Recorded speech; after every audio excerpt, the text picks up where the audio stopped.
कल जनपद आजमगढ़ में एसएसपी के तौर पे कार्यभार ग्रहण किया है।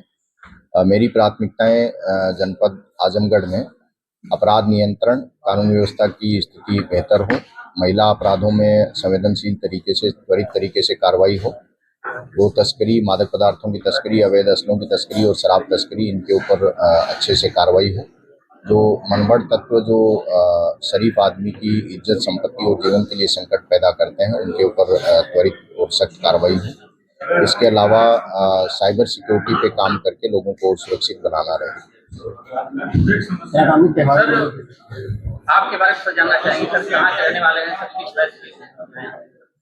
मैं मूल रूप से राजस्थान का रहने वाला हूं और 2016 बैच का आईपीएस अधिकारी हूं और मैं इससे पहले जनपद प्रतापगढ़, उससे पहले जनपद चंदौली और उससे पहले जनपद भदोही में एसपी के तौर पर कार्य किया है और उससे पहले कानपुर में एसपी पश्चिम के तौर पे मैं काम कर चुका हूं। उससे पहले एसपी वाराणसी के तौर पे मैं कार्यरत रहा हूँ। सर, आगामी त्योहारों के लिए सर क्या रणनीति बनाई जाएगी जो सकुशल त्योहार संपन्न? आगामी त्योहारों को सकुशल संपन्न कराने के लिए पुलिस जो पर्सनल हैं उनको ब्रीफ करके और उनका प्रॉपर डिप्लॉयमेंट सुनिश्चित किया जाएगा। इसके अलावा जो हमारी इंटेलिजेंस यूनिट्स हैं, सादे में जो पुलिसकर्मी हैं, उनके द्वारा सूचनाओं को संकलित करके आयोजकों के साथ मीटिंग करके, बातचीत करके, संवाद करके और उनको जो सेफ्टी संबंधी जो नौ तरीके से, सौहार्दपूर्ण तरीके से, परंपरागत तरीके से संपन्न हो और पूरा सेफ और सिक्योर तरीके से संपन्न हो, सुनिश्चित कराया जाएगा। सर, जैसे कोई घटना घटती है तो पहले कोई पुलिस जाता है थाने पे अक्सर शिकायतें मिलती हैं कि वहाँ सुनवाई नहीं होती, तो वो आपके पास आता है। तो थानों पर किस तरह से सुनवाई हो और किस तरह से आप अपने माता देंगे? इसके लिए थानों पे हमारा जो महिला हेल्प डेस्क और साइबर हेल्प डेस्क और आगंतुक जो कक्ष है, जो हेल्प डेस्क है, इन तीनों को ठीक से सक्रिय बनाया जाएगा ताकि यदि कोई भी फरियादी थाने पे जाता है तो उसकी बात को संवेदनशील तरीके से सुना जाए, उसका डॉक्यूमेंटेशन किया जाए, उसका रिकॉर्ड रखा जाए और उसके बाद उसका समस्या का निदान होने के बाद उसका फीडबैक भी लिया जाए। ये जनसुनवाई की हमारी प्रणाली रहेगी। जिन थानों से शिकायतें इस तरह की ज्यादा आएंगी, उन थानों पे फिर कार्रवाई की जाएगी। सर, पंचायत चुनाव के लिए सर क्या रहेगा? जैसे अभी 26 में है, लेकिन उसको लेके काफी टाइम बढ़ जाता है, प्रधान से लेके ब्लॉक बूथ तक के हमले होने लगते हैं।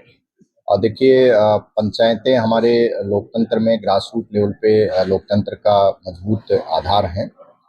ये चुनाव शांतिपूर्ण तरीके से और फ्री और फेयर तरीके से संपन्न है। इसके लिए हम लोगों ने अभी से तैयारियां शुरू कर दी हैं। जो पुराने विवाद हैं, जो शरारती तत्व हैं या जो पोटेंशियल कैंडिडेट्स हैं, उनके चाल चलन और उनकी जो गतिविधियां हैं, उनके बारे में जानकारी जुटाई जा रही है। आपराधिक प्रवृत्ति के जो लोग जो गलत कार्यों में लिप्त होंगे, उनके ऊपर सख्त कार्रवाई सुनिश्चित की जाएगी ताकि लोग इसमें भयमुक्त होकर और अच्छे से इस चुनाव में पार्टिसिपेट कर सकें। गौकशी एक बड़ा मुद्दा है जिले में, तो उसके लिए सर किस तरह से है? गौकशी में जो पेशेवर और अभ्यस्त अपराधी हैं, उनके ऊपर कार्रवाई की जाएगी और जो उनकी गैंग में नए सदस्य शामिल होकर जो काम कर रहे हैं, उनका भी इंटेलिजेंस से सूचना संकलित करके उनके ऊपर कार्रवाई की जाएगी। जो पेशेवर अपराधी हैं, उनको चिन्हित करके उनके ऊपर गुंडा, गैंगस्टर और अवैध संपत्ति जो अपराध से अर्जित है, उसको जब्तीकरण की कार्रवाई की जाएगी। सर, यहाँ अपराधियों को सिर्फ वीआईपी ट्रीटमेंट दिया जाता है सर, पर्सनल गाड़ी से उनको जेल भेजा जाता है सर, इस तरह से आप? देखिए, जो नियम कानून का पालन करने वाला व्यक्ति है, उसकी गरिमा और इज्जत की रक्षा करना और उसका सम्मान करना हमारा फर्ज है। अपराधी चाहे कोई भी हो, अपराधी के साथ अपराधी की तरह व्यवहार किया जाए। जिस तो प्राइवेट गाड़ी से ले जाने का क्या ऐसा नॉर्म्स है क्या? इस तरह की बात मेरे संज्ञान में अभी नहीं आई है। वो ऑपरेशनल नीड कोई हो सकती है, ऑपरेशनल नीड कहीं भी आ सकती है, लेकिन प्रकरण क्या है ये मेरे संज्ञान में अभी नहीं आया है। बात किसी गाड़ी से ले जाने की नहीं है। बात यह है कि अपराधी ने जो अपराध किया है, उसमें जो उसको वाजिब सजा मिलनी चाहिए, जिस अंजाम तक उसके कृत्य उसको पहुंचाते हैं, वहां तक उसको पहुंचाया जाना चाहिए। सर, यहाँ ट्रैफिक की बड़ी समस्या रहती है सर, एक बार शहर कहा गया रजिस्ट्रेशन पानी नहीं होता है।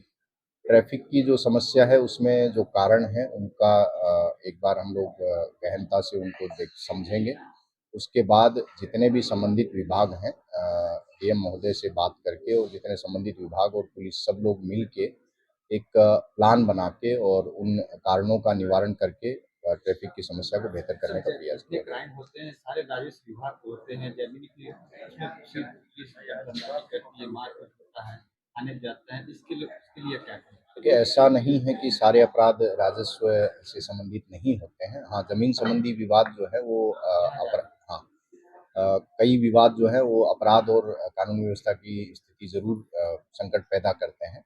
उसके लिए ज़रूरी है कि पुलिस और राजस्व विभाग की टीम या अन्य कोई विभाग है, उसकी टीम को एक टीम के तौर पे काम करना चाहिए और समस्या का समाधान करना चाहिए। सभी विभाग शासन का अंग है और एक यूनिट की तरह है। अगर सब लोग मिलके आदमी की समस्या का न्यायोचित निस्तारण का प्रयास करेंगे तो इन समस्याओं में ज़रूर कमी आएगी। ये कम ठीक सर, थैंक यू सर, हम लोग मिलते रहेंगे और आपको फीडबैक देते रहेंगे।